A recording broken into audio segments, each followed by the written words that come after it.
Hello everyone and welcome to Cinderful Gaming. In today's video we're going to look at and review and take you through starting to collect a Petrifex Elite Army of Renown for Warhammer Age of Sigmar. You can find the rules for this particular faction of the Ossiarch Bone Reapers inside White Dwarf issue 506.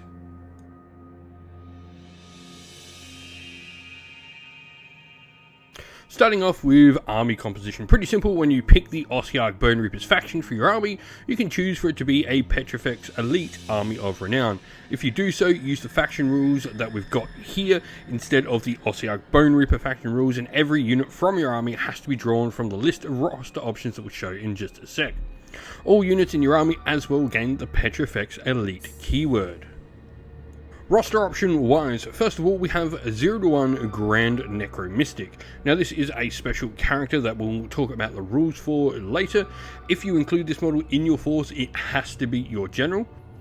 We then have the options of Mortisan Ossifactors, Mortisan Soul Masons, Gothazar Harvesters, Immortus Guard, Necropolis Stalkers, Morghast Harbingers, and Mortek Crawlers. We also can't include any regiments renown or faction terrain within our force. So generally this is going to be playing with the big things. We do only have one options of the Morghast in here, but we do have a lot of very good units. Immortus Guard and your Necropolis Stalkers are really nice. A Gothazar Harvester in there is nice as well. And Mortek Crawlers can give us some range, so we do have access to all the different phases of the game.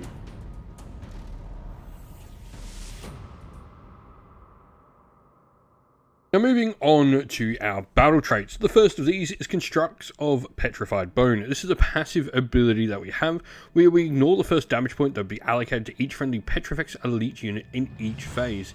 It's going to be quite significant because if you consider that that would be the first point of damage allocated in the hero phase, the first point allocated in the movement phase, which could be, from something like terrain or any sort of abilities that trigger like that.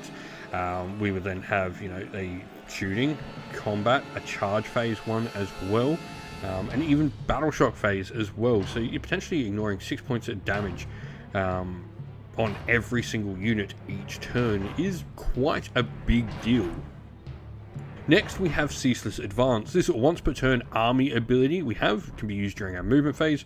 We pick a friendly Petrifex Elite unit that is in combat to be the target, and for the rest of the turn we inflict no mortal damage on them from retreat abilities when they use a retreat, though they must end the move closer to or in enemy territory when they make this move.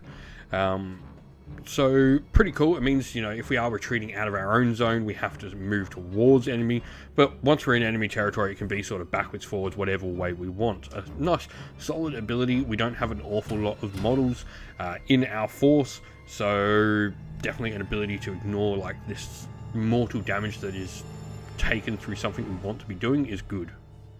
Next is Shattering Strike. We pick a friendly Petrifex Elite unit that charges turn to be the target, and this is used during the combat phase.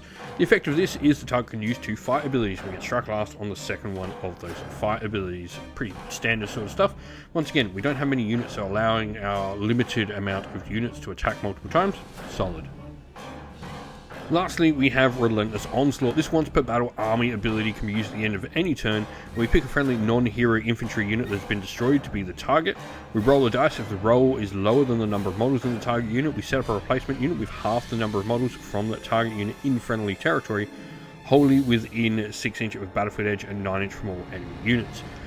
Getting some of the units we get back here at half strength is really, really good. I mean, thinking of 6 blocks of your Immortus Guard could be really good, or the Necropolis Stalkers. Even, getting a 2 squad back of the Morghast as well could be really nice.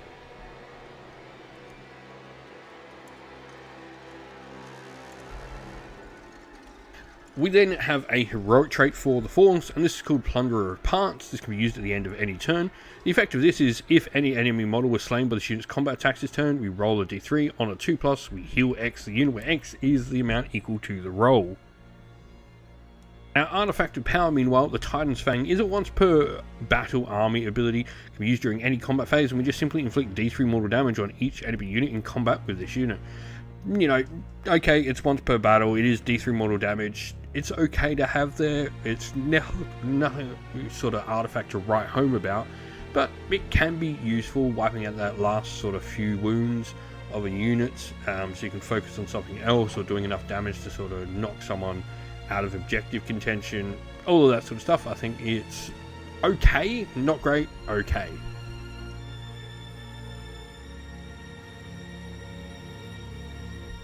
Onto our spell lore, and the first of these is Hard as Diamonds. This is a cast value of 7, where we pick a friendly Petrifex elite wizard to cast it, obviously, and it's subtract 1 from wound rolls for attacks that target a unit.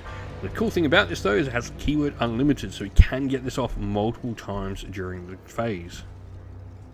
Tremors from the Entombed allows us to pick a terrain feature within 12 inch of the wizard we're casting this with. We roll a d3 for each unit, friend or enemy within 3 inch on a 2+, inflict an amount of mortal damage equal to the roll. However, if the target is a faction terrain feature, we inflict 2d6 mortal damage on it. And if the target is destroyed before removing it from play, we roll a d3 for each enemy unit, friend or enemy, and on a 2+, inflict mortal damage on them. So faction terrain features could be really easily just removed straight out with this spell. Lastly, we have the Skeletal Grass. This is a cast value of 8, which is the highest cast value of our spells, the other two being 7s. We pick a friendly Petrifex elite wizard to cast, and then pick a visible enemy unit within 12 inch. We halve their move and subtract 1 from the number of dice when they make charge rolls. A really potently powerful spell. Like, the half move is okay, but if your opponent's close, it doesn't hurt as much when they can make a 2d6 charge. 7 inches is still easy to make with a charge, but subtracting 1 from those dice means essentially if a 6 inch move unit can only move 3 and they are 12 inch away from you, even 10, they can't actually make the charge because they would go to 3 inch move and have a 1d6 charge. They can only move 9, they can't actually get in combat, so unless they're within 10 inch, they can't make the charge. It's a pretty darn good spell.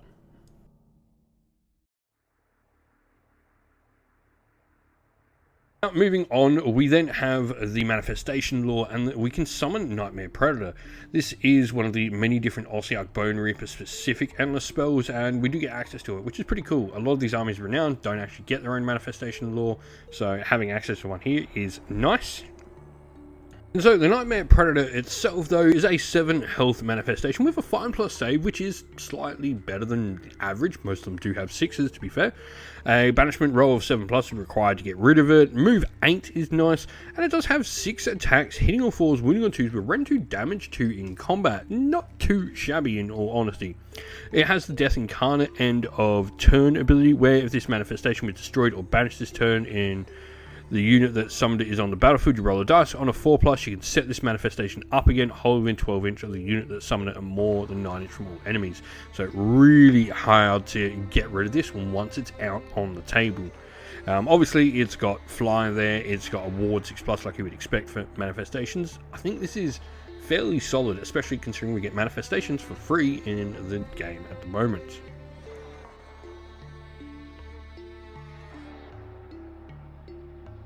And so, next we have the Grand Necro Mystic. This is the new war scroll we have for the Force.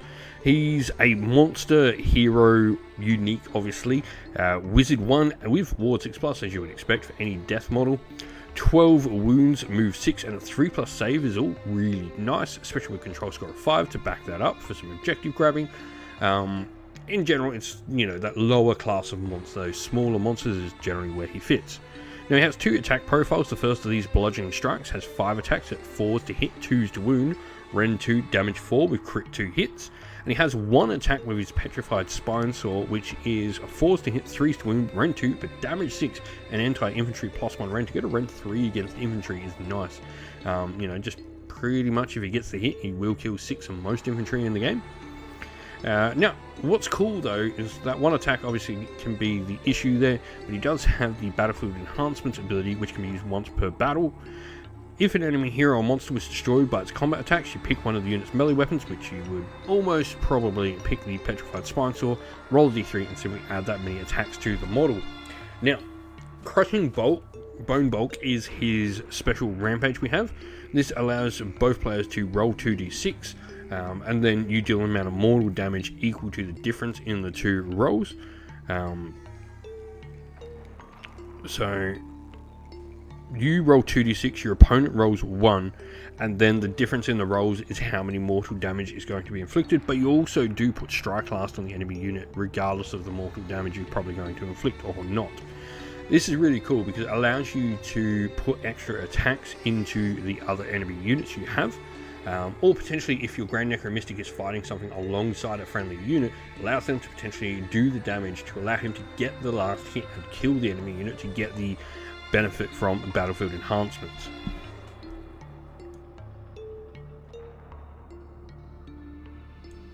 Today's video is sponsored by Gap Games, a fantastic miniature wargaming store in Queensland, Australia.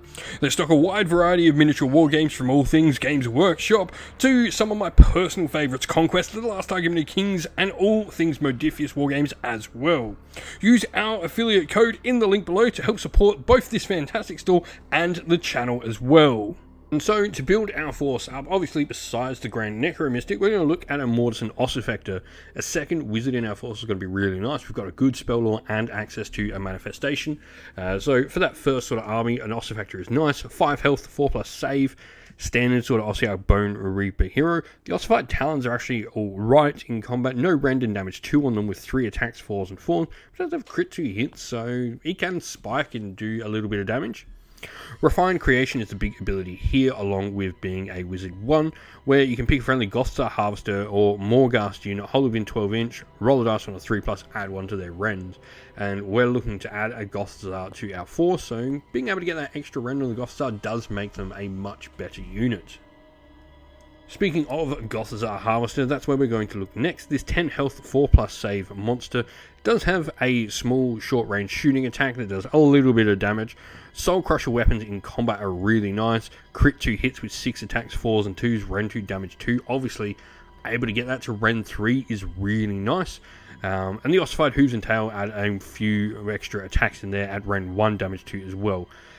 So it really is depending what you're wanting to do, but getting +1 rend to both of those, going to rend 3 and rend 2, really helps this thing just cleave through infantry.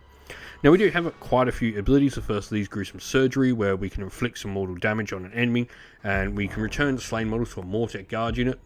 Returning isn't going to help us in this force, but you know, being able to just inflict some mortal damage, nice for a rampage. Bone Harvest as well allows us to collect Bone Tithe points when enemy models in combat with this unit are slain. And then we can use Repair Construct to actually return some of our bigger pieces to our force with those Bone Tithe points. Immortus Guard are next. These are one of sort of the 2 heavy infantry units we have. 4 health each, 3+ save. They are only control 1. That's probably, I think, where they get that down. Control 2 would be so much nicer on them. But we do have crit 2 hits on the Dread Halberds, which are 3 attacks at 3s, rend 1, damage 2. And they've got the cool thing where they can add 1 to ward rolls for friendly Ossiarch Bone Reaper heroes within this unit's combat range. It'd be really great for the Grand Necro Mystic to get that bonus as well. The other heavy infantry unit we're going to look at are the Necropolis Stalkers. These are actually the dual kit with the Immortus Guard. You can build either or what you want from it. 4 health, 4+ save. They have a crit 2 hits on their 4 attacks at 3s, rend 2, damage 1, so not as much damage but more rend on them. But the Quadri Aspects ability allows them to each combat phase pick one of the following effects to either subtract 3 from the control score of enemy units, subtract 1 from hit rolls for units that target them, ward rolls can't be used against their attacks, or they can get anti-hero +1 rend as well. And so our army today will be the Petrifex Elite Army of Renown, of course. And for Regiment 1, we're going to have the Grand Necro Mystic leading our force, obviously as our general, as he has to be if he's in the force. And for units with him, we have a Gothstar Harvester, Immortus Guard unit, and Necropolis Stalkers unit. We have to have a unit in here for our general. But what's cool about this is we do get any of the Ossiarch Bone Reaper units we want. Obviously, we just can't take other characters in there. And the other regiment will be our other character, the Mortis and Ossifactor, with the heroic trait Plunderer Parts and the artifact and power, the Titan's Fang, as well.